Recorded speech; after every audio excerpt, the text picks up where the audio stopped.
وَإِذَا لَقُوا الَّذِينَ آمَنُوا قَالُوا آمَنَّا وَإِذَا خَلَا بَعْضُهُمْ إِلَىٰ بَعْضٍ، یہ اس آیت کا نا آج یہ جو ابھی ہم درس دے رہے ہیں، کل 25 دسمبر ہے، یہ بہت فٹ بیٹھتی ہے اس کے ساتھ۔ کرسمس ڈے، ان کو مبارک باد دینا، ان کے کیک کاٹ کے ان کے ساتھ کھانا۔ رسول اللہ صلی اللہ علیہ وسلم نے فرمایا میرے بھائیو دوستو، من تشبہ بقوم فہو منہم، او کما قال علیہ السلام۔ عیسیٰ علیہ السلام ہمارے نبی ہیں، لیکن لم یلد ولم یولد، اللہ کے بیٹے نہیں ہیں۔ قرآن کیا کہہ رہا ہے دیکھ لیں آپ، قرآن پاک کھول کے آپ کے سامنے ہے، ترجمہ پڑھے لکھے آپ لوگ ہیں۔ وقالت الیہود عزیر ابن اللہ وقالت النصارى مسیح ابن اللہ، انہوں نے عیسیٰ علیہ السلام کو اللہ کا بیٹا بنایا۔ اگر میرے باپ کا کوئی دشمن ہو تو اس کے ساتھ تو میں ساری زندگی نہ بولوں، اور اللہ کا کوئی دشمن ہو اس کے ساتھ میں دوستوں اہل و عائل کرتا پھروں، اور ساتھ یہ کہوں کہ نبی صلی اللہ علیہ وسلم کے بھی یہودیوں سے تعلقات تھے، اللہ کے نبی کے تعلقات تھے، لیکن اللہ کے نبی کا دین تو ان کے اندر نہیں تھا۔ تعلقات رکھنے منع نہیں ہے، ان کا دین اپنانا منع ہے۔ بات یہ ہے، اختلاف اس بات سے ہے، علماء روکتے نہیں ہیں تعلقات رکھنے سے۔ آپ دنیا کے ہر مذہب سے، ہر فرقے سے تعلقات رکھیں، لیکن ان کا دین تو اپنے اندر نہ لے کے آئیں، ان کی رسم و رواج تو اپنے اندر نہ لے کے آئیں، ان کے غلط کاموں کو تو اپریشیٹ کر کے ان کی حوصلہ افزائی میں اضافہ نہ کریں۔ یہ اس سے اختلاف ہے ہمیں۔ ایک بندہ غلط کام کر رہا ہے، آپ اس کی حوصلہ افزائی کریں گے، مبارکباد دیں گے اس کو، اس کی حوصلہ افزائی ہوگی، وہ اور کرے گا اور کرے گا۔ تعلقات منع نہیں ہیں، ہاں کسی سے بھی ہر ایک سے تعلقات رکھیں، اور یہ نیت رکھیں یار میں اس عیسائی سے تعلقات رکھ رہا ہوں، اللہ کرے اس کو اسلام اخلاق سکھاتا ہے، اللہ کرے اس کو اسلام کی توفیق مل جائے، دعوت مل جائے، یا ہماری کچھ عادات ان کے اندر چلے جائے۔ جب ہم نے غیر مسلموں کے سامنے مسلمانوں کی ہی توہین کرنی ہے، مسلمانوں کی ہی بدخوئیاں کرنی ہے، میری بات یاد رکھیں، کافروں کے پاس مینجمنٹ جتنی بھی اچھی کیوں نہ ہو، مشینری جتنی بھی اچھی کیوں نہ ہو، سائنس ٹیکنالوجی جتنی بھی اچھی کیوں نہ ہو، لیکن کافروں جیسا یتیم اور مسکین کائنات میں کوئی نہیں ہے، میری بات یاد رکھنا۔ کیسے غریب اور مسکین کیسے ہیں وہ؟ دنیا کی تو 4 دن کی زندگی ہے، سودا سستا ہے بھائی یہ۔ ہاں کیا سودا ہے جی؟ ہمارے پاس رسول اللہ صلی اللہ علیہ وآلہ وسلم ہے، ہمارے پاس اللہ وحدہ لا شریک ہے، ہمارے پاس قرآن کریم ہے، ایک پلڑے میں یہ رکھ دیجیے۔ مسلمانوں میں ہزاروں خامیاں کیوں نہ ہو، اور کفار کے پاس رب بھی ایک نہیں ہے، رب بھی ایک نہیں، تثلیث کے قائل ہیں، مریم علیہ السلام کو بھی بناتے ہیں، عیسیٰ علیہ السلام کو تو بیٹا کہتے ہیں، اللہ تعالیٰ کے بارے میں بھی نہ قرآن پاک ہے ان کے پاس، نہ رسول اللہ صلی اللہ علیہ وسلم جیسی عظیم نعمت ہے ان کے پاس۔ اب بتاؤ امیر کون ہے، غریب کون ہے، نفع کا سودا کس کے پاس ہے؟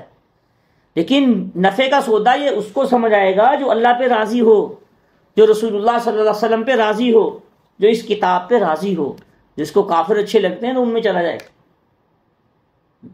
بھائیو چند کام اچھے کر لینے سے انسان کے سارے معاملات، ساری چیزیں ٹھیک نہیں ہو جاتی۔ اللہ تعالیٰ نے قرآن پاک میں فرمایا یا ایھا الذین آمنوا لا تتخذوا الیہود والنصارى اولیاء، یہ تمہارے دوست نہیں بن سکتے، تم کس چکر میں پڑے ہوئے مسلمانوں؟ یہودی تمہارے دوست بن سکتے ہیں؟ قرآن کہہ رہا ہے نہیں بن سکتے، اور ہم ان کے گیت گاتے رہتے ہیں۔ جب ان کے پاس جاتے ہیں وَإِذَا خَلَا بَعْضُهُمْ إِلَىٰ بَعْضٍ، جب وَإِذَا لَقُوا الَّذِينَ آمَنُوا قَالُوا آمَنَّا، مومنوں کے سامنے تو بڑے مومن بن کے بیٹھے ہوتے ہیں، ہم بڑے مومن ہیں، لیکن جب کافروں سے ملتے ہیں، غیر اللہ سے ملتے ہیں، تو ان کے ساتھ ایسے گل مل جاتے ہیں جیسے اسلام اور کفر کی تمیز ہی ختم ہو جاتی ہے۔ آج کل کے نوجوانوں کی اس بات پہ بڑی فٹ آتی ہے، جو لوگ نوجوان اپنا مذہب بدل کے قادیانی ہو کے باہر جاتے ہیں، باہر کی نیشنلٹیاں لیتے ہیں۔ بہت سے نوجوان یہ مسئلہ پوچھتے ہیں ہم اپنا نام بدل لیں، اپنا نام بدل کے ہمارا اسلامی نام ہے، محمد نام ہے، ابوبکر نام ہے، عثمان نام ہے، علی نام ہے، صحابہ کے نام ہے، ہم اپنا نام بدل لیں۔ مجھے تو وہ نام ہی میری زبان پہ نہیں چڑھ رہا، جو نام سناتے ہیں کافروں والے وہ نام رکھ لیں باہر جانے کے لیے۔ بھائی 4 دن کی زندگی ہے تو اپنے بچوں کو کم از کم اتنا تو آپ کر سکتے ہیں نا، روزی روٹی تو جو اللہ نے لکھی ہے ملنی تو ہے وہی۔ تو یہ میرے درس کا مخاطب صرف آپ افراد ہی نہیں ہیں، یہ پوری دنیا میں جاتا ہے، ساری دنیا اس کا مخاطب ہے، پورا عالم اور امت پوری اس کے مخاطب ہے۔ اللہ تعالیٰ مجھے فکر اور درد اور غم نصیب فرمائے اور امت کی فکر نصیب فرمائے اور صحیح اخلاص سے سننے سنانے کی توفیق عطا فرمائے۔ اللہ اکبر۔ وَإِذَا لَقُوا الَّذِينَ آمَنُوا قَالُوا آمَنَّا وَإِذَا خَلَا بَعْضُهُمْ إِلَىٰ بَعْضٍ قَالُوا وَتُحَدِّثُونَهُمْ بِمَا فَتَحَ اللَّهُ عَلَيْكُمْ لِيُحَاجُّوكُمْ بِهِ عِندَ رَبِّكُمْ، باوجود جاننے کے اگر انسان سارے مسائل جانتا ہے پھر بدجانتی کرے پھر دکھ ہوتا ہے، پھر توبہ نہ کرے پھر توبہ قبول نہیں ہوتی، گناہ پھر بڑا ہو جاتا ہے۔ اگر ایک بندہ جانتا ہے یہ کام غلط ہے اس کے باوجود وہ کرے پھر رب کا بھی مجرم ہو جاتا ہے اور انسانیت کا بھی مجرم ہو جاتا ہے۔ اولا یعلمون ان اللہ یعلم، یہ دنیا تو کھیتی کی جگہ ہے، کمانے کی جگہ ہے، اللہ تعالیٰ سب کچھ جانتے جو تم ظاہر کرتے ہو، جتنا تمہیں اللہ سے پیار ہے، رسول اللہ صلی اللہ علیہ وسلم کے پیار ہے، قرآن سے پیار ہے، اللہ وہ بھی جانتے ہیں، اور جتنا تمہیں چھپاتے ہو، جتنا غیر اللہ سے امپریس ہو، غیر اللہ کی تعریفیں کرتے ہو، اللہ وہ بھی جانتے ہیں، دنیا بھی جانتے ہیں، آخرت بھی، دل بھی جانتے ہیں، روح بھی جانتے ہیں، ہمارا تن بھی، من بھی، دن بھی، ہر چیز اللہ پاک تو جانتے ہیں۔ اچھا، اگر اس انسان نے اپنا اسلام پکا کرنا ہو یا خاتمہ ایمان پہ کروانا ہو، محدثین نے لکھا ہے، مفسرین نے، ہر دعا میں کلمہ طیبہ کی توفیق مانگے کہ یا اللہ موت کے وقت کلمہ نصیب فرما، یا اللہ میں اس اسلام پہ راضی ہوں، تیرے اوپر راضی ہوں، تیرے نبی پہ راضی ہوں، یا اللہ میری اسلام پہ موت نصیب فرما۔ جو آخرت کو اسلام پہ راضی ہونے کے دعوے کر کے اللہ اعمال میں جو زبان سے دہراتا ہے نا، اللہ دل میں بھی اتار دیتے ہیں، تو زبان سے مانگتے رہنا چاہیے انسان کو اللہ تعالیٰ سے کہ یا اللہ میں اس پہ خوش ہوں، اسلام پہ بھی خوش ہوں، تیرے پہ بھی خوش ہوں، رضیت باللہ رب و بالاسلام دین و بمحمد النبی صلی اللہ علیہ وآلہ وسلم۔ ٹھیک ہے، انشاءاللہ اللہ پاک خاتمہ ایمان پہ فرما دیں گے۔ اس پہ خوش بھی رہنا چاہیے، مانگتے بھی رہنا چاہیے اللہ تعالیٰ سے۔ بھائیو دوستو، یہ تو بڑی اہم بات ہے۔ وَمِنْهُمْ أُمِّيُّونَ لَا يَعْلَمُونَ الْكِتَابَ، یہ بہت بڑا مسئلہ ہے۔ بعض ان پڑھ ہیں، جانتے نہیں کتاب کو، قرآن کو جانتے نہیں۔ اس میں بڑے بڑے ڈاکٹر اسرار صاحب رحمۃ اللہ علیہ تو لکھتے ہیں، اس میں تو پی ایچ ڈی بھی شامل ہے، اس کے اندر تو بڑے بڑے پڑھے لکھے پروفیسر ڈاکٹر بھی اس کے اندر شامل ہے، بہت بڑے بڑے پڑھے لکھا طبقہ بھی اس کے اندر شامل ہے۔ قرآن کا ترجمہ تک نہیں آتا، ہر مسئلے میں اپنی عقل کو استعمال کر رہے ہیں، یا یوٹیوب کو استعمال کر رہے ہیں، یا وہاں سے لے کے مسئلے وہ چیزیں استعمال کر رہے ہیں۔ اس کی مثال میں یہ کہوں گا کہ ہر انسان کو قرآن پاک پڑھنا چاہیے، ترجمے کے ساتھ، تفسیر کے ساتھ، کسی استاد سے پڑھ کے سمجھ کے اس کے مطابق زندگی گزارنی چاہیے۔ میں نے دیکھا ہے اور بہت سے جگہوں پہ کہ آپ دیکھ لیں اس وقت یہ جو ٹائمز کمپنی ہے اور اس طریقے سے بینک ہیں، یہ جو کیا کہتے ہیں، ایک تو اسلامک بینک ہے، کنونشنل بینک جتنے بھی ہیں، اس طریقے سے انشورنس ہے، اور اسی طریقے سے آپ لے لیں آپ اس کو کہ لکی کمیٹی ہے، بولی والی کمیٹی ہے، یہ لے لیں، اور اسی طریقے جوا لے لیں، یا جتنی بھی ایپس چلی ہوئی ہیں آج کل، آن لائن ایپ چلتی ہیں کہ اتنے کلک کریں یہ ملے گا، اتنے کلک کریں یہ ملے گا، اس طریقے سے۔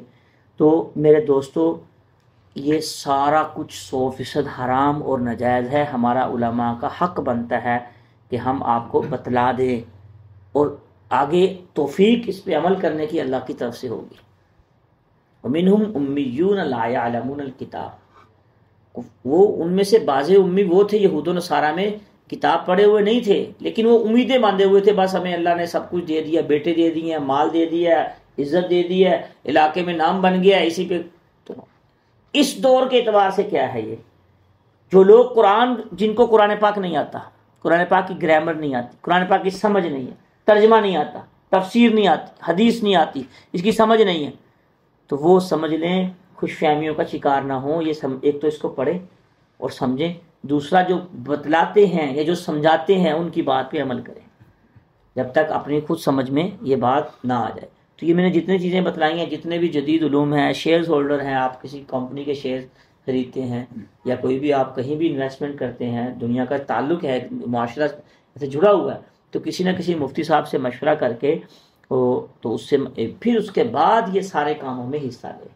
آپ کل تو جتنی انشورنس چل رہی ہے، مکان کی چل رہی ہے، گاڑیوں کی چل رہی ہے، اسی طریقے سے بہت سے معاملات اور مسائل میں پھنسے ہوئے ہیں ہم، تو بھائی کم از کم مشورہ تو کر سکتے ہیں نا ان کے بارے میں۔ مشورہ کریں گے تو پتہ چلے گا یہ حلال ہے، حرام ہے، جائز ہے، ناجائز ہے۔ متبادل تو ہر چیز کا ہے، اللہ تعالیٰ نے متبادل تو رکھا ہے ہر چیز کا، تو اس میں مشورہ ضرور کیا کریں جو قرآن پاک نہیں پڑھے ہوئے۔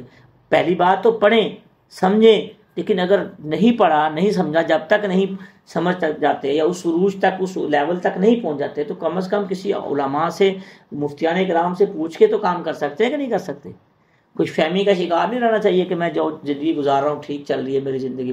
ایک بندے نے اگر سودی کاروبار کر رہا ہے تو وہ توبہ تو کیسے کرے گا؟ توبہ اس کی نماز روزہ اس کو سود سے، جو معراج کے موقع پہ رسول اللہ صلی اللہ علیہ وسلم کی بخاری شریف کی آپ سارا واقعہ معراج دیکھیں نا، کہ بہت سے لوگ ایسے ہیں جو جن کے پیٹ کوٹھریوں کی طرح ہیں بڑے، اور ان کے اندر جو سانپ اور بچھو ان کے اندر پھر رہے ہیں وہ باہر سے نظر آ رہے ہیں۔